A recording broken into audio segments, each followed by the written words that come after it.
Amigos de Caracol Radio, bienvenidos al personaje de la semana. Hoy estaremos hablando de un tema que ha sido, por supuesto, noticia a lo largo de la semana. Tiene que ver con la decisión que se ha tomado en la Corte Constitucional, que ha despenalizado el aborto a partir de hasta la semana 24, es decir, 6 meses de gestación, que ha generado una serie de opiniones, y por eso hoy nuestras invitadas que nos van a ayudar a entender el significado, el alcance también de esta decisión, una decisión histórica, como bien se ha mencionado. Algunos datos, algunas cifras para iniciar, tiene que ver con la misma condición que se está presentando en el país y a nivel global. Dice, por ejemplo, una estadística del DANE reciente que hubo 886 nacimientos de madres entre 10 y 14 años durante el último año. La situación también preocupa porque el 24% de los embarazos en niñas corresponden a niñas entre 10 y 14 años que denunciaron abuso. Cifras, por ejemplo, preocupantes también tiene que ver con lo que señala Profamilia, que realizó un estudio entre diciembre del 2020 y enero del 2021, donde obtuvo como resultado que el 29% de las mujeres que necesitaron un aborto durante la pandemia tuvieron dificultades para acceder a este derecho. Estas son apenas algunas cifras de esta problemática que están afrontando las mujeres frente a la condición de los embarazos no deseados en muchos casos.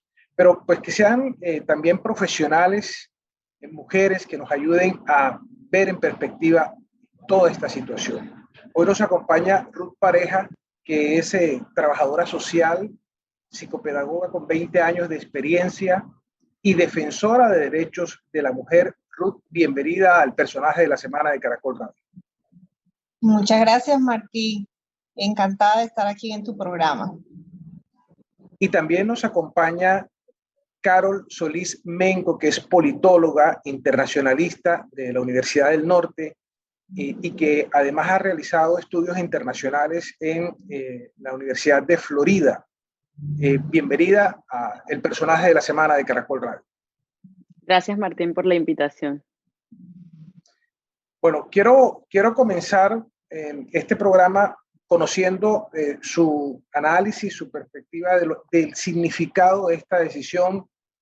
Carol, iniciemos con usted. ¿Usted qué análisis hace de esta decisión que se ha tomado en el país?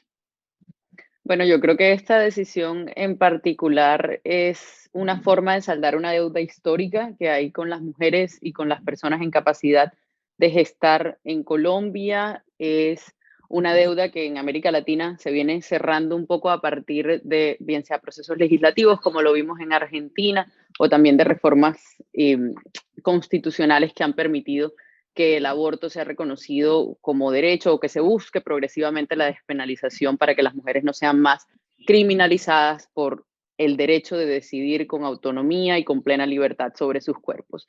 Entonces, mi postura es la de una mujer que defiende la autonomía, la necesidad de educar en derechos sexuales y reproductivos a las mujeres, y creo que la decisión de la Corte en ese sentido ha sido una decisión muy positiva para las mujeres, para nuestro avance como sociedad y para poder vivir una vida con plenas libertades. Bueno, Ruth Pareja, que ha sido también una lideresa de los derechos de la mujer desde la perspectiva del trabajo que ustedes han hecho en Barranquilla, en el país, ¿cómo se recibió esta decisión de la Corte?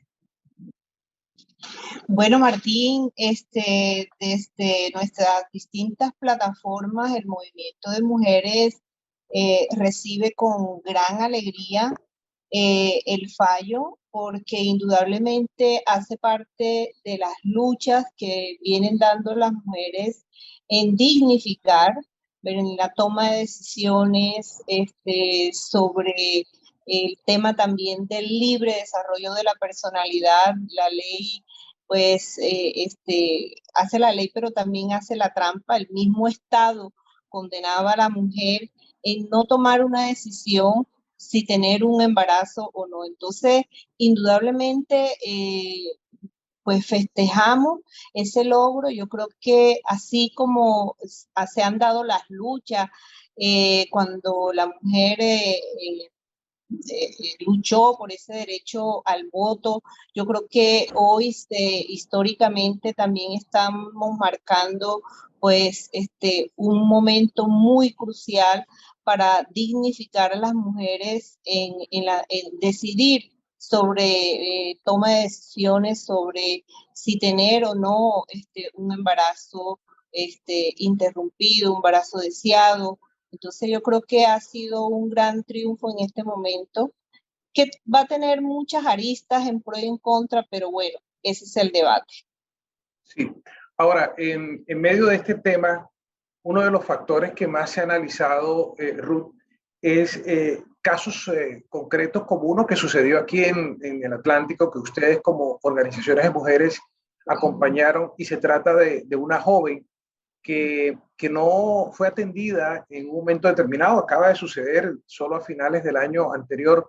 Yo creo que eso nos ayuda a dar un contexto de, digamos, del drama, de la situación que le ha tocado vivir a las mujeres cuando no quieren o no tienen pues la decisión de tener un hijo, pero que tampoco pueden acudir a centros asistenciales. Así es, Martín. Mira, ante todo, te voy a aclarar, no es hacerle una apología al aborto, pero sí es entender que esas mujeres que han venido clandestinamente haciéndose un procedimiento donde colocan en riesgo su integridad, es ahí donde nace un debate muy importante, porque al parecer un mínimo de mujeres es el que puede tener un acceso a poder interrumpir un embarazo porque de repente tiene los recursos. Pero ¿qué pasa con aquella mujer? Habían 3 posiciones fundamentales en las cuales la mujer podía tener una interrupción de su embarazo, ¿verdad? Pero ¿qué sucedía también? Yo creo que aquí en este tema nos lleva a hacer unos análisis muy profundos. Yo creo que ha sido como el fracaso del Estado y de la institucionalidad en temas de prevención, en temas de mostrarnos no con esa doble moral, porque ya tenemos que saber que las relaciones sexuales, yo como psicóloga también, veo ya el día a día, las relaciones se están dando cada día a más temprana edad. No es lo ideal, Martín, no sería lo ideal, pero es la realidad, y ante la realidad y las necesidades sociales, el Estado y la institucionalidad deben responder. Sí.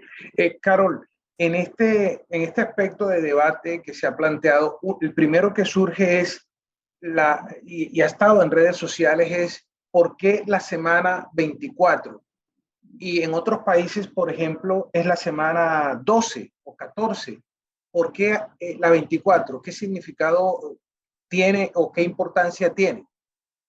Bueno, ahí yo creo que hay 2 elementos que yo subrayaría. El primero, lo que buscaba la demanda era la despenalización completa del aborto, es decir, sacar el aborto del Código Penal, que dejara de ser un tipo penal y que ya no fuera perseguido judicialmente. En ese sentido, la Corte todavía limita. O sea, la Corte da un límite, aunque parezca un poco más amplio que de pronto algunos u otros precedentes legales que hemos visto en América Latina, como en Argentina en la semana 14 cuando se legisló al respecto.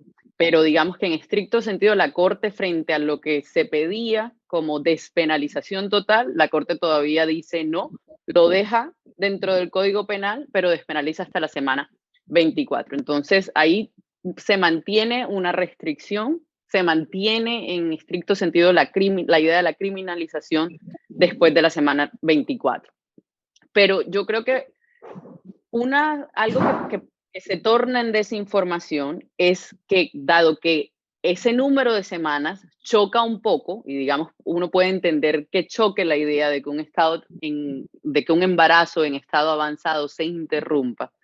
También pareciese que se nos quiere sugerir que la mayoría de las mujeres van a abortar en ese momento. Y allí entonces uno tendría que echar mano de las estadísticas, es decir, qué conocemos en los países en donde se ha legalizado el aborto y qué conocemos incluso de los datos que tenemos en Colombia. La realidad es que en los países en donde se ha legalizado el aborto, veas el caso de Inglaterra, veas el caso de los Estados Unidos también, entre menos del 1% o el 1% de los casos son los que ocurren después de la semana 20. ¿Eso qué nos quiere decir? Que la mayoría de las mujeres que quieren abortar o que deciden, yo creo que la expresión querer abortar, ninguna mujer es que quiera abortar porque sí, las mujeres deciden interrumpir el embarazo como una decisión a partir de circunstancias particulares cuyas razones son todas válidas. Pero las mujeres que deciden abortar generalmente tienden a tomar una decisión en un estado temprano. Es decir, generalmente antes de la semana 12, el 88% de los casos, y en Colombia en particular, esa es la cifra que nos da Profamilia. Pero ¿qué pasa con ese porcentaje, por mínimo que sea, que aborta después de la semana 14, después de la semana 15? Generalmente son mujeres que están o en condiciones de violencia, por ejemplo, mujeres que tienen límites para el acceso a los servicios de salud porque están en contextos de vulnerabilidad. También son mujeres que no tienen acceso fácil a los recursos del sistema de salud, y ahí, como decía Ruth, es la falla institucional en la provisión de servicios básicos del Estado y de la salud como derecho. Todavía hay incapacidad estatal de llegar con los servicios para que las mujeres prevengan los embarazos y, una vez embarazadas, en efecto, puedan llegar a término rápido si deciden abortar. Entonces, creo que ahí lo que tendríamos que concentrarnos es, más que la discusión moral que yo entiendo que se debe decir, el porcentaje es pequeño en esos casos, y lo que tenemos entonces es que concentrar todos los esfuerzos para que el sistema de salud responda eficaz y rápidamente, para que toda mujer en estado de embarazo que llegue pueda rápidamente obtener una respuesta e interrumpirlo de forma legal, en condiciones de salubridad y en condiciones dignas. Bueno, ustedes han mencionado un tema que es bien importante, y es la preparación del Estado. Es decir, está la norma hoy, está la decisión hoy, pero no tenemos a un Estado preparado para educar, no tenemos un Estado preparado para prevenir. Es decir, ahí hay un reto enorme en ese tema. ¿Qué habría que hacer? Yo quisiera escuchar a las dos en esa perspectiva, Carol y Ruth. Bueno, el Estado frente a los retos que hoy tenemos. Sí, mira, yo creo que hasta que el Estado no reconozca la incapacidad que ha tenido frente a un tema que debe considerarse como un tema de salud pública, porque es que poner en riesgo la integridad y la vida de la mujer, como lo explicaba nuestra compañera Carol, en condiciones dignas de salubridad, interrumpir un embarazo por las condiciones que sea, hasta que no hayan unas políticas públicas serias, que desde hace muchísimos años se viene haciendo demandas, pero que no se ha direccionado de una manera adecuada, porque se entra en esos dos extremos de la ética, la moral, de temas también de tipo religiosos, sociales. Entonces, este tema ha dado para discusión. Yo creo que la institucionalidad tiene que reconocer que aquí hay una problemática de salud pública que tiene que abordar, que tiene que intervenir y que tiene que ser seria. En programas, realmente vuelvo a repetirte, en programas preventivos a tiempo, porque definitivamente el momento que también estamos viviendo y el momento en que están viviendo los jóvenes realmente es un momento, digamos que quizás, no sé, algo diferente, pero de todas maneras la realidad es que las niñas se están teniendo relaciones a temprana edad. Y este es un tema que merece ser abordado desde la familia, desde las escuelas, desde todos los ámbitos. Yo creo que de ahí debe partir el Estado. Yo cuando escucho la pregunta también pienso inmediatamente como en las ramas del poder, porque estos avances, sobre todo en lo que tiene que ver con autonomía sexual y reproductiva de las mujeres y en particular en lo que tiene que ver con el aborto, se los debemos al Poder Judicial, se los debemos realmente a la Corte Constitucional.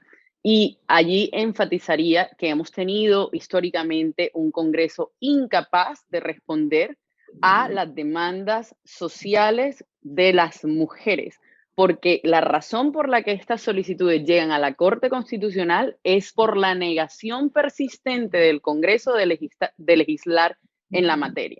De hecho, tenemos la sentencia desde el 2006 de las excepciones, de las 3 causales que hasta ahora permitían realizar el aborto, y no es hasta el 2019, exhortado además el Ministerio de Salud por la misma Corte nuevamente, que le exige, le insiste que tiene que condensar, que tiene que reglamentar todas las, digamos, todo lo que tenía que ver en materia judicial o las sentencias que había sacado la Corte y generar una guía, cuando el Ministerio crea esa guía, y es una guía que, digamos, llegó más de 10 años después a clarificar todo lo que tenía que ver con objeción de conciencia, todo lo que tenía que ver con la prestación del servicio, todo lo que tenía que ver con los principios, incluso detrás del por qué el Estado no podía, o las instituciones prestadoras de salud del Estado no podían negarse a practicar un aborto, por ejemplo. Y asimismo, el Ejecutivo también le ha faltado en los esfuerzos, en planes, programas, en ejecución de políticas públicas eficaces, sobre todo, y yo creo que este es uno de los argumentos más importantes, las mujeres educadas solemos conocer nuestros derechos sexuales y reproductivos porque nos educamos a partir de los procesos propios de socialización que tenemos en universidades, en escuelas, etc.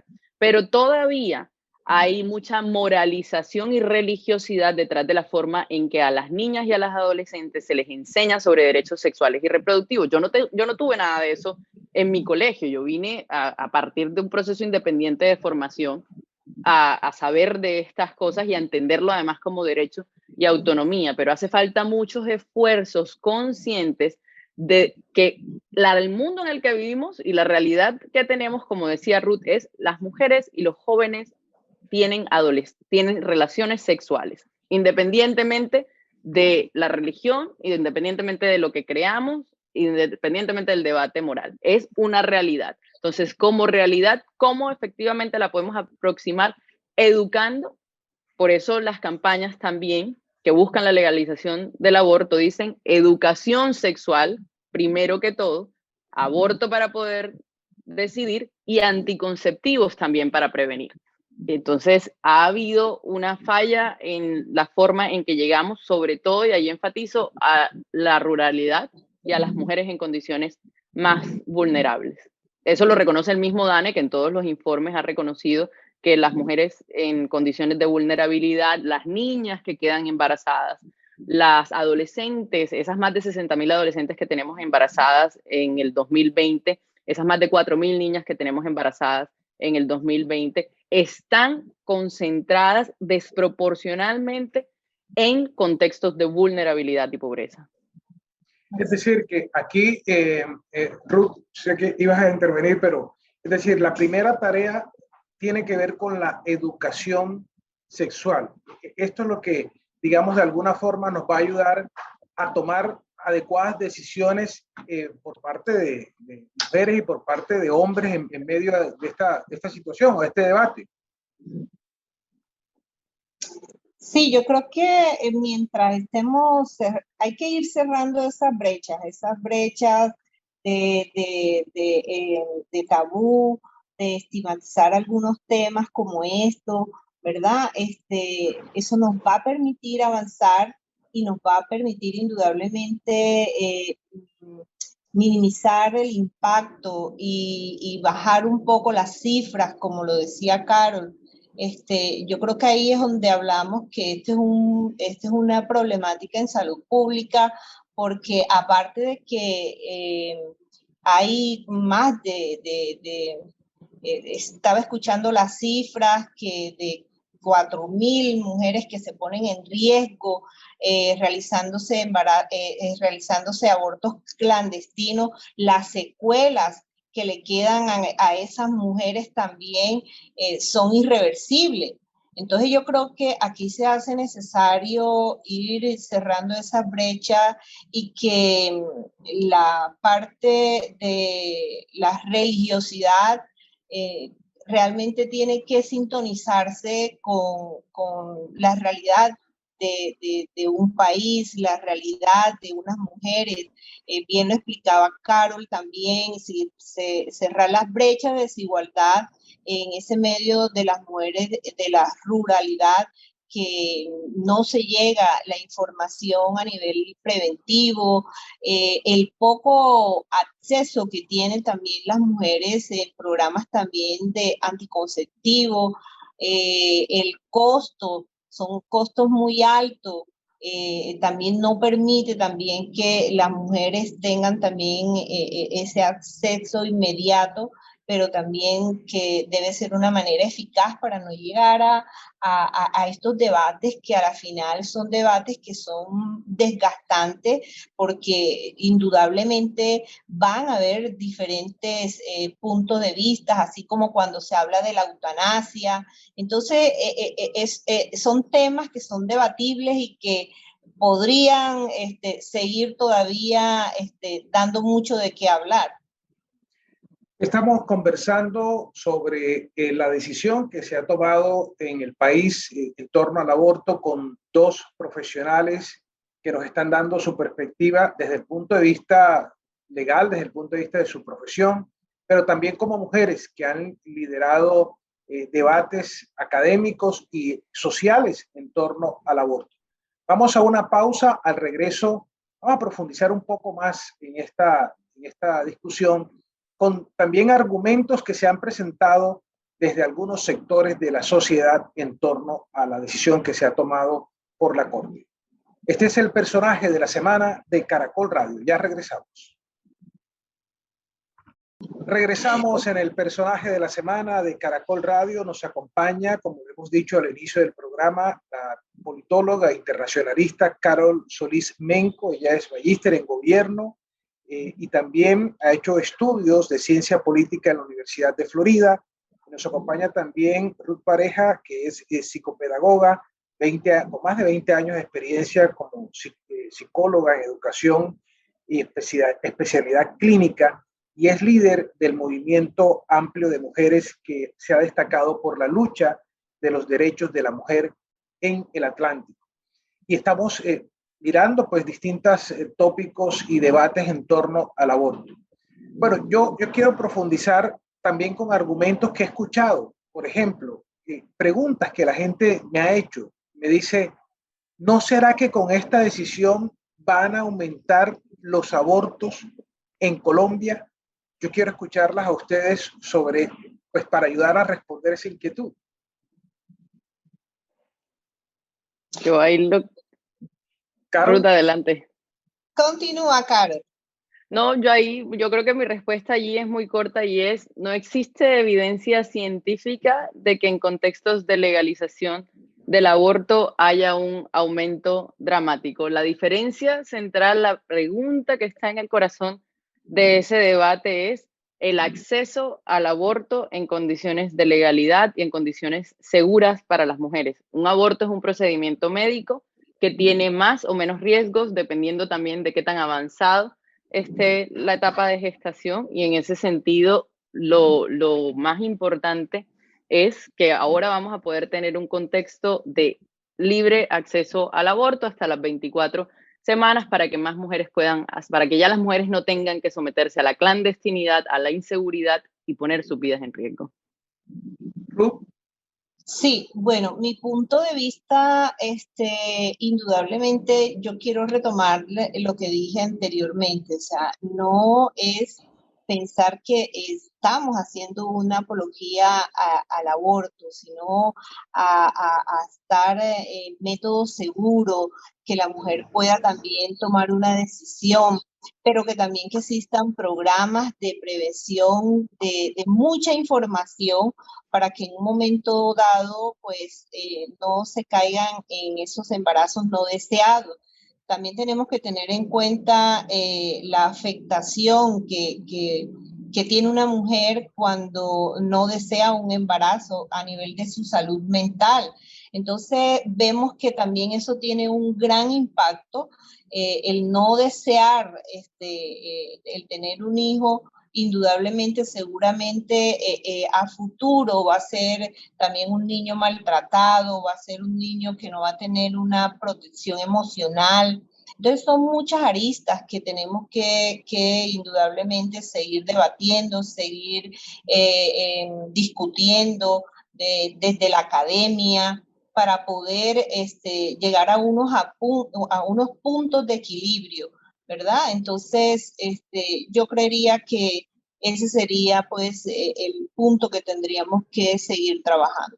Me quiero detener un poco en ese tema que acabas de mencionar, que me parece muy importante también, Ruth, de lo que pasa en la mente de una mujer que está viviendo un embarazo que no desea, que de pronto fue víctima de abuso, o como mencionaba Carol al inicio, en medio de su embarazo está viviendo violencia por parte de su pareja. Entonces, ¿qué pasa en la mente de una mujer en medio de eso? Tú que has acompañado casos muy reales, muy concretos. Sí, mira, ya de por sí un embarazo existen alteraciones emocionales en la mujer, de muchas incertidumbre, ansiedad, pero también, bueno, felicidad cuando es deseado. Cuando un embarazo está rodeado en un contexto violento, los estudios ya nos han dicho que seguramente el niño viene con una alta carga emocional y esos son de pronto las madres a futuro que van a maltratar a los niños, que no van a darles ese cariño, esa protección. Hemos visto recientemente un video, ¿verdad? Donde yo creo que nos dolió a todos, una madre que cogía a un bebé creo que de 11 meses y lo maltrataba.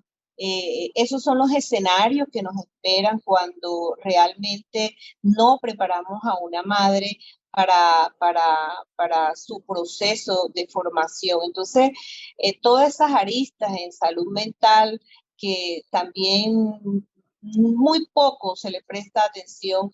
Obviamente será un tema también que tendremos que debatir porque hay unas secuelas cuando ese embarazo no deseado, producto también de una violación, el trauma para una mujer indudablemente deja secuelas que son irreversibles, indudablemente. Sí, Carol, ¿quieres también opinar sobre este aspecto? Yo creería que lo único que estoy totalmente de acuerdo con Ruth, lo único que agregaría es que también muchas veces en este debate se nos olvida mencionar los riesgos propios de un embarazo. Es decir, el embarazo es una condición en la vida de la mujer que también tiene cambios, no solamente cambios físicos y emocionales importantes, sino que también presenta riesgos para la vida misma de las mujeres y de las personas gestantes. Entonces, yo creo que es vital verlo también así y que, bueno, eso lo reconoció la Corte de la sentencia de 2006, por eso no solamente era riesgos para la salud física de la madre, sino que también contempló la salud emocional, porque el escenario de afectación emocional y física y social que confronta una mujer varían, pero hay esos escenarios tanto para quien decide continuar con la maternidad como para quien decide interrumpir el embarazo. Y entenderlo así nos da una perspectiva más amplia de ese vasto mundo que confronta una mujer, tanto la que decide continuar con el embarazo como la que decide ponerle fin al mismo. Bueno, en medio de esta reflexión, de este debate, también han surgido movimientos que han planteado, y ahora que estamos en un momento político, con mayor razón, candidatos que están hablando de iniciar unas acciones jurídicas para buscar que esta decisión se pueda revisar a través de un referendo. Es decir, movimientos que han dicho que no están de acuerdo desde un punto de vista religioso o político con esta decisión de la Corte. ¿Cómo ven ustedes estas iniciativas que dicen que esto, por ejemplo, que ha decidido la Corte va en contra de la vida, por ejemplo? Bueno, yo creo... Adelante, Ruth, por favor. Ah, qué pena. Bueno, mira, yo pensaría que es un tema igual como yo lo mencioné anteriormente, la eutanasia, ¿verdad? Nos dio también ese margen para poder debatir en que los que estaban en contra, en el que no. Yo creo que este es un tema que va a sonar por mucho rato, porque seguramente la Fundación Provida tendrá todo, de pronto sus argumentos también de principios y legales para poder interponer sus razones, ¿verdad? Pero se seguirá en la lucha en los que creen que a la mujer merece decidir sobre su cuerpo. Se seguirá también en la lucha entre los distintos movimientos para dar y exponer las razones y alejarnos un poco de la parte religiosa, quitarnos esos estigmas, trabajar más sobre la realidad y indudablemente pues llamar también a la conciencia, a la familia para trabajar mucho sobre el tema también de lo que es hablar sobre sexualidad a temprana edad y yo creo que evitaremos estos temas que jurídicamente son bastante desgastables. Carol. Los derechos fundamentales no están sujetos a referendo. Es decir, uno no puede someter a referendo el derecho a la educación, uno no puede someter a referendo el derecho al trabajo y así. Allí habrá, sin duda alguna, entonces toda una discusión en la que también tendrá que acompañar la Corte Constitucional sobre el reconocimiento del derecho a la interrupción del embarazo como derecho fundamental, porque además es una de las formas en que la Corte lo ha mencionado en sus sentencias, ha dicho es derecho fundamental. La diferencia, o sea, que es derecho fundamental ya está reconocido. La diferencia es qué implicaciones eso tiene para ponerle límites o para generar un sistema de restricciones en tanto el tiempo que la mujer pueda tomar esa decisión. Pero que es derecho fundamental es una realidad reconocida constitucionalmente en Colombia y allí entonces habrá el debate de si como derecho fundamental puede ir a referendo o no de entrada. Pero más allá de eso, aún en los ajustes constitucionales tienen que pasar nuevamente por la Corte. Entonces allí seguirá habiendo necesariamente una lucha, está claro, es una lucha social. Cada organización, cada grupo de mujeres y de asociaciones que tenemos visiones y perspectivas diferentes sobre cómo la sociedad tiene que organizarse, seguirán y seguiremos en pie de lucha para seguir defendiendo los derechos que nunca nos han sido regalados, sino otorgados y reconocidos a partir de las luchas sociales. Entonces, allí seguiremos las que creemos que esto es una cuestión de autonomía y de dignidad humana para las mujeres y personas gestantes y no me gusta usar la palabra confrontar, tendremos que dar ese debate a nivel jurídico nuevamente, ya veremos qué va a ser el nuevo Congreso, por eso tan importante las votaciones que se vienen también y las mujeres que vayan a estar allí representando nuestros intereses. Bueno, y otra pregunta que también tengo que hacerle es que dentro de esos argumentos hay sectores que dicen que esta decisión de la Corte también golpea y afecta el concepto de familia, porque de alguna forma podría afectar la misma vida familiar. ¿Ustedes qué opinan, doctora Carol y doctora Ruth, sobre ese otro argumento? Bueno, ese es el mismo argumento que se utiliza también frente a la legalización del matrimonio entre personas del mismo sexo, por ejemplo. El concepto de familia en sí mismo también es un concepto que está en debate, si se quiere, o que tiene posiciones encontradas. ¿Qué es la familia? Si sigue siendo entendida como un escenario en el que hay padre y madre con distinción de sexo, o un núcleo en el que hay la posibilidad de amar y de educar a un ser humano que depende, además esencialmente y sustancialmente hasta determinada edad de esas personas que están a cargo del mismo. Diría, y esta es postura personal, ese es mi concepto de familia. La importancia del reconocimiento de los derechos es que no son imposiciones.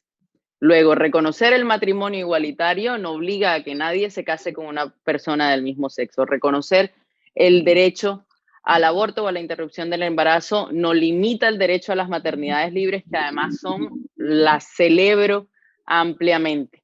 Las mujeres que deseen libremente maternar podrán seguir siendo madres, y en una sociedad que mayoritariamente además todavía considera y ve en la mujer una figura de cuidado importante, y que todavía, digamos, glorifica, si se quiere, la maternidad, más allá de lo que yo piense de esa glorificación, pero que todavía glorifica la figura de la madre. La maternidad no se va a acabar, porque no se ha acabado además históricamente. Es que las mujeres han abortado siempre.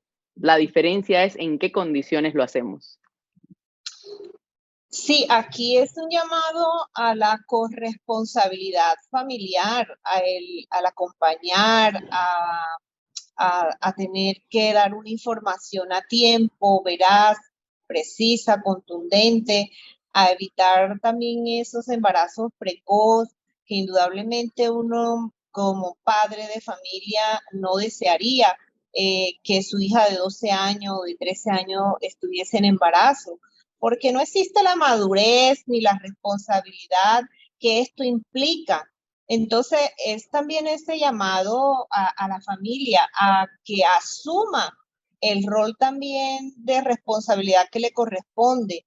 Indudablemente, visualiza, o mejor dicho, deja entrever la incapacidad también estatal, y tiene un gran compromiso en seguir creando unas políticas serias, públicas, que atiendan las necesidades de las mujeres desde todos los sectores de una manera digna, así como lo hemos venido solicitando en medio de nuestras luchas. Al inicio de esta conversación decía Carol, me quedó sonando mucho una frase que ella comentó y dijo: nada nos los han regalado, todo ha sido un proceso de lucha, el tema de los derechos de la mujer. Lo que también indica, Carol, que esto va a ser un camino largo, pero que además el Estado debe darle garantías a las mujeres para que puedan andar ese camino que sigue ahora, porque es que, como bien lo dice, vienen otras luchas, porque esto no ha terminado, esto apenas comienza. Así es. Históricamente, la evolución de los derechos de las mujeres nos ha permitido concentrarnos, si se quiere, en distintas luchas. En algún momento, a inicios del siglo XX, estábamos peleando por acceso a la educación superior, antes estábamos peleando por acceso a trabajo remunerado, a no tener dependencia en la propiedad a partir del matrimonio. Luego vino el voto y el reconocimiento del voto, que por fin se nos es reconocido en el 54, logramos participar en el plebiscito del 57, y así, este siglo, creo yo, es el momento en el que hemos podido tener una conversación más frontal como sociedad sobre las violencias basadas en género y sobre la multiplicidad de formas en que las mujeres somos física, emocional, psicológicamente agredidas con base en el género, por el hecho de ser mujeres. Y hoy tenemos el reconocimiento del aborto, o la posibilidad de libremente elegir las maternidades, si se quiere decir de otra forma, pero seguimos teniendo otras luchas. Está todo lo que tiene que ver con los feminicidios, que es la anulación de la existencia misma de la mujer, y así la lista sigue. También casi siempre digo que creo que las mujeres hemos cambiado un poco más rápido que los hombres, y en estas luchas además y en estos procesos siempre hay como contraolas, retrocesos también, porque allí en donde logramos avanzar también hay resistencia de la sociedad al cambio y nosotras tenemos entonces que aferrarnos a lo que creemos y a nuestras defensas y seguir luchando, pero es así, nada nos ha sido reconocido, todo ha sido ganado, ni siquiera otorgado, de hecho la palabra no es otorgado, ha sido ganado. Ha sido ganado. Yo quiero preguntarle a Ruth y le voy a decir también como una veces lo escucha en algunas conversaciones. Esto que ha sucedido, esta decisión de la Corte, es una decisión que favorece a minorías o a mayorías en el país, desde tu perspectiva como defensora de derechos. Es que, o sea, en ley y en derecho, yo pensaría que tendría que favorecer a la mayoría. Es el deber ser, ¿no? Entonces, es lo que se persigue, que no solamente sea un sector que tenga acceso a un aborto seguro. Se han perdido muchas vidas, precisamente porque no se tiene un acceso de igualdad. ¿Quién tiene acceso a de pronto a la salud y a tener de pronto, pues qué sé yo, una prepagada y pueda garantizar un poquito más la vida? La persona que tiene posibilidades de pagar. Entonces, aquí lo que ha habido y lo que se requiere es que se favorezca a la mayoría, no a esa minoría a la que definitivamente la ley ha, pues, en cierto modo, ha estado en desventaja para aquellas mujeres, como te digo, que pongamos el ejemplo, las mujeres que están en las zonas rurales, allá no llegan programas de prevención, allá no llegan programas que se puedan hablar de programas que conlleven a que de pronto se disminuya el número de hijos, programas de anticonceptivo, en fin, ha sido más la desventaja para las mujeres que muy poco acceso puedan tener el derecho pues a la salud en ese sentido. Carol. La mayoría, lo que yo diría es, favorece a todos en estricto sentido, el derecho está ahí, cualquiera puede acceder a él, entonces en ese sentido favorece a todas las mujeres y a todas las personas gestantes. Ahora, la mayoría de mujeres no abortan, pero para ese grupo que sí decide abortar, lo favorece completamente porque le garantiza que por lo menos desde el punto de vista de lo legal hay la intencionalidad de que progresivamente, y digo progresivamente porque esto no va a cambiar de la noche a la mañana, el aborto no va a ser seguro y rápido y el sistema de salud no va a reaccionar efectivamente de inmediato, por eso digo progresivo, pero sí garantiza que todo ese grupo de mujeres que decidan de ahora en adelante poner término a un embarazo, independientemente de la decisión, de las razones que tengan para ello, podrán hacerlo en un contexto de legalidad, de seguridad, de no clandestinidad que les había sido hasta ahora negado, y eso es eso lo que se celebra. No es que haya una celebración del aborto, no es el aborto lo que se celebra. Lo que se celebra es las condiciones dignas en que las mujeres puedan acceder a un servicio que no les debería ser negado. Bueno, para mí ha sido realmente un gusto tener esta perspectiva de análisis desde dos mujeres profesionales, desde el área jurídica, desde el área legal, como es Carol Solís Menco, y desde el área también de los derechos y de la psicología, que también nos aportó mucho Ruth Pareja. Gracias por estar aquí, gracias por compartir con los oyentes y por ayudarnos a entender este tema que todavía tiene más discusiones, como ustedes lo han dicho muy bien. Y bueno, aquí lo importante es que todos nos pongamos de acuerdo y que pensemos en los derechos de la mujer, que como bien decía Carol hace un momento, todavía hay más tela que cortar, porque todavía está el tema de los feminicidios, todavía está el tema de la vida misma que sigue en riesgo en otros escenarios. Gracias, Ruth. Gracias, Carol, por estar aquí, por acompañarnos con los oyentes de Caracol. Gracias por la invitación, Martín. Y un placer compartir contigo, Ruth. No, a ti, Martín, a ti, Carol, gracias por permitirnos estos espacios que son de gran ayuda para la audiencia. Un abrazo. Y a ustedes, amigos de Caracol Radio, los invitamos para que sigan en sintonía de la primera cadena radial de Colombia.